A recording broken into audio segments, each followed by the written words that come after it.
Hello friend, સ્વાગત છે તમારું માય સ્ટડી યુટ્યુબ ચેનલમાં.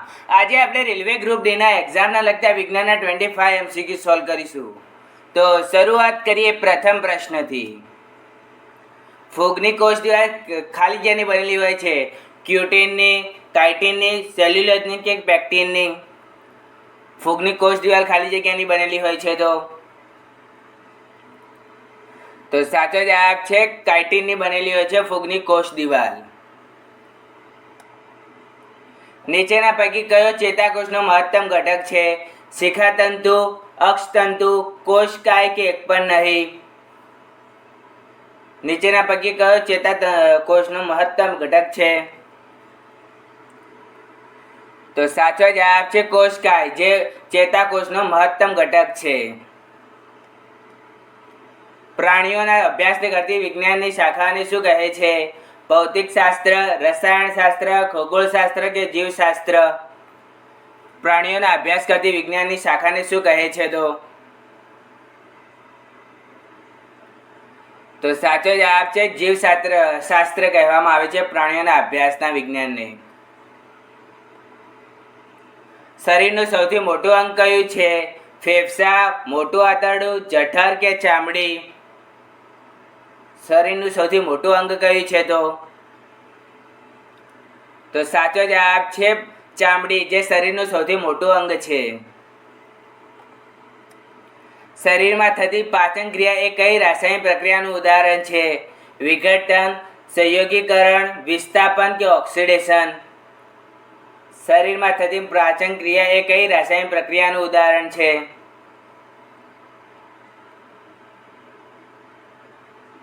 તો સાચો જવાબ છે વિઘટન, જે શરીરમાં થતી પાચન ક્રિયાનું રાસાયણિક પ્રક્રિયાનું ઉદાહરણ છે.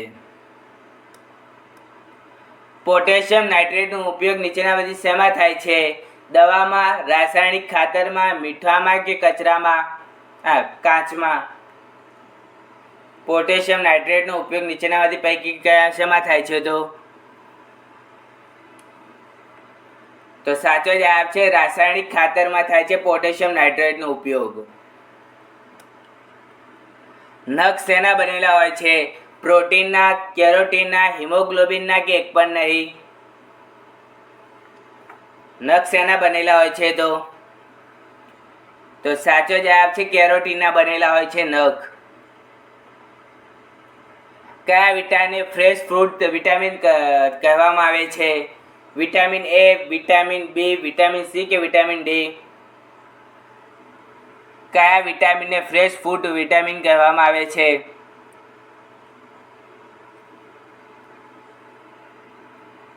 તો સાચો જવાબ છે વિટામિન સી ને ફ્રેશ ફૂડ વિટામિન કહેવામાં આવે છે. નીચેના પૈકી કયા સૂક્ષ્મ જીવોનો જંતુનાશક તરીકે ઉપયોગ કરી શકાય છે? બેક્ટેરિયા, ફૂગ, વાયરસ કે ઉપરોક્ત તમામ? સૂક્ષ્મ જીવોનો ઉપયોગ જંતુનાશક તરીકે ઉપયોગ કરી શકાય છે તો સાચો જવાબ છે ઉપરોક્ત તમામ, એટલે કે સૂક્ષ્મ જીવોના જંતુઓના ઉપયોગ માટે બેક્ટેરિયા અને ફૂગ અને વાયરસ ત્રણેયનો ઉપયોગ કરી શકાય છે. કોલેરા શેના વડે થાય છે? બેક્ટેરિયા, ફૂગ, વાયરસ કે પ્રજીવ? કોલેરા શેના વડે થાય છે? તો સાચો જવાબ છે ફૂગ વડે થાય છે કોલેરા. નીચેના પૈકી કયું વિસ્ફોટક તરીકે વપરાય છે? ફોસ્ફરસ ટ્રાઇક્લોરાઇડ, મર્ક્યુરી ઓક્સાઇડ, ગ્રેફાઇટ કે નાઇટ્રોગ્લિસરીન? નીચેના પૈકી કયું વિસ્ફોટક તરીકે વપરાય છે?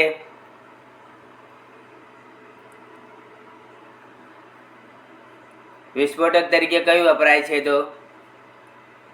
તો સાચો જવાબ છે નાઇટ્રોગ્લિસરીન, જે વિસ્ફોટક તરીકે વપરાય છે.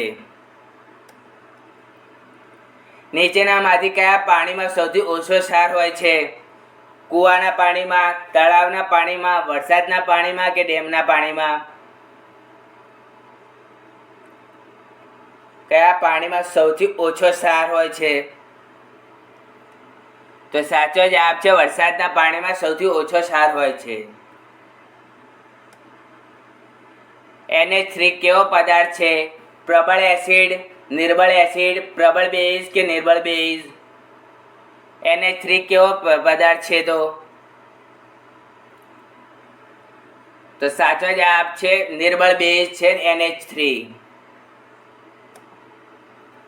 ફોર્મિક એસિડમાં કેટલા કાર્બન હોય છે? 1, 2, 3 કે 4? ફોર્મિક એસિડમાં કેટલા કાર્બન હોય છે?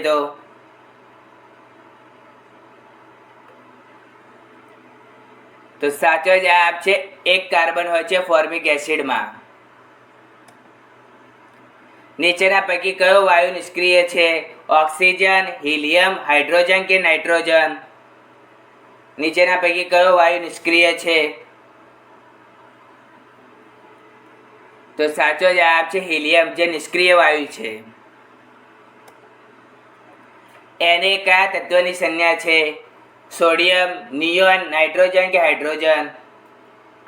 Na કયા તત્વની સંજ્ઞા છે?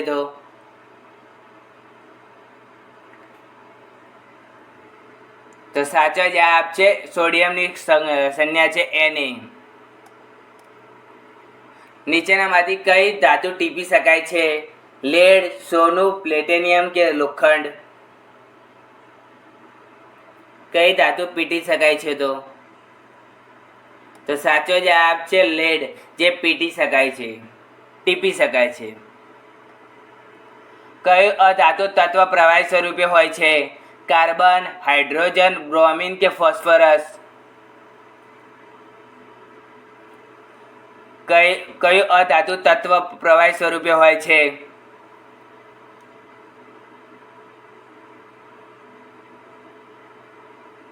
તો સાચો જવાબ છે બ્રોમિન, જે અધાતુ તત્વ છે, જે પ્રવાહી સ્વરૂપે હોય છે. પેન્સિલમાં શું વપરાય છે? ચાંદી, કોલસો, હીરો કે ગ્રેફાઇટ? પેન્સિલમાં શું વપરાય છે?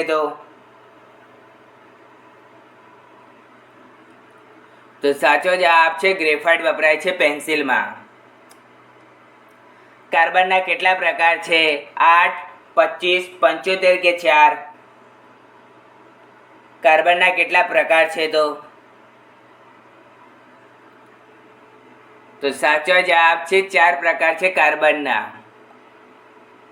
સફેદ લેડ બનાવવા માટે શાનો ઉપયોગ થાય છે? Ethyl acetate, formic acid, acetic acid કે સોડિયમ ઇથેનોઇટ? સફેદ લેડ બનાવવા માટે શાનો ઉપયોગ થાય છે?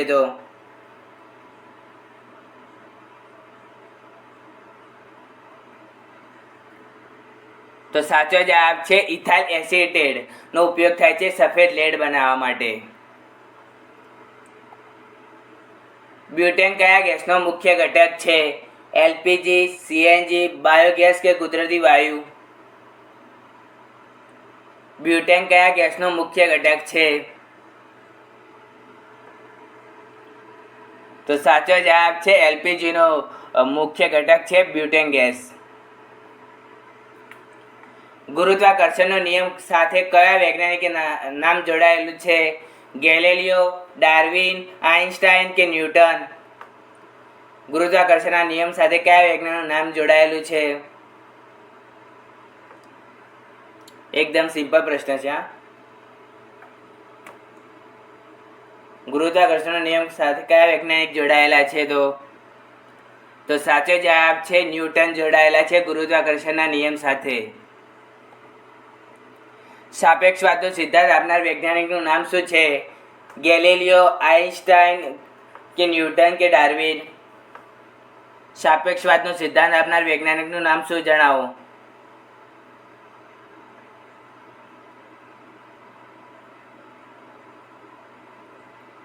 તો સાચો જવાબ છે આઇન્સ્ટાઈન, જે સાપેક્ષવાદનો સિદ્ધાંત આપનાર વૈજ્ઞાનિક છે. શુદ્ધ પાણીનું ઠારણ બિંદુ તાપમાન કેટલું હોય છે? 0 ફેરનહીટ, 32 ફેરનહીટ, 4 ફેરનહીટ કે 0 ફેરનહીટ?